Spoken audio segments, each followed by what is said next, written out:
বহু প্রতীক্ষার পর আগামীকাল সকাল 7টা থেকে কক্সবাজার টু সেন্ট মার্টিন জাহাজ চলাচল শুরু হচ্ছে।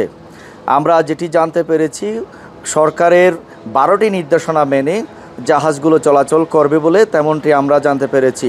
আমরা এই বিষয়ে কথা বলতে চাই জাহাজের একজন মাস্টার, আমি তার কাছ থেকে জানতে চাইব, আপনারা কালকে যে জাহাজে যাচ্ছেন, আপনারা কত মাস পরে জাহাজ যাচ্ছেন এবং আপনাদের সরকারি যে নির্দেশনা রয়েছে সেগুলো মানার ব্যাপারে আপনারা কী সিদ্ধান্ত নিয়েছেন?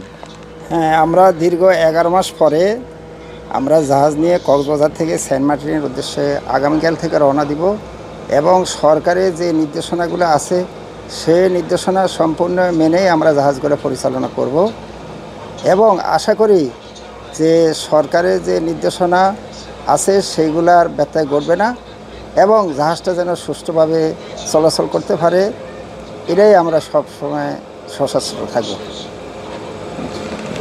ধন্যবাদ। আমরা জাহাজ মাস্টার থেকে যেটি জানতে পেরেছি সেটি হচ্ছে তারা সরকার ঘোষিত যে 12টি নির্দেশনা রয়েছে সেই 12টি নির্দেশনা মেনেই তারা মূলত কালকে সকাল থেকে জাহাজ চলাচল শুরু করবে।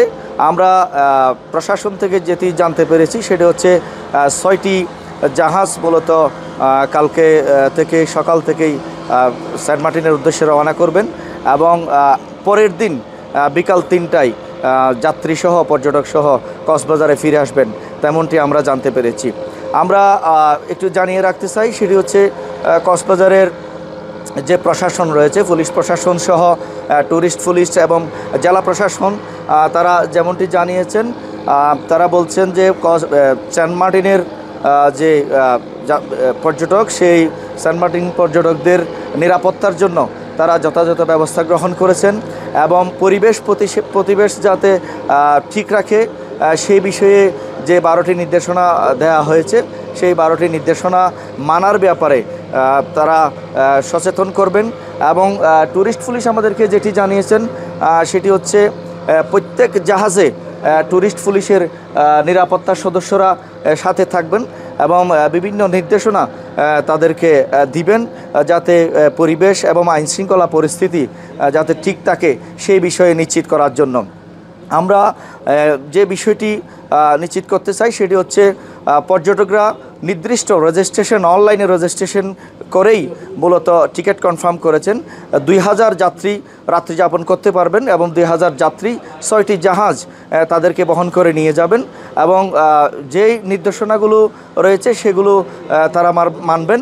বিশেষ করে এই যে বর্জ্য পদার্থ, প্লাস্টিক পদার্থ, এগুলো নিয়ন্ত্রণ, ব্যবহারে যে নিয়ন্ত্রণ, সে নিয়ন্ত্রণ বিধি মেনেই মূলত এই যে পর্যটকরা সেন্ট মার্টিনের উদ্দেশ্যে যাত্রা করবেন।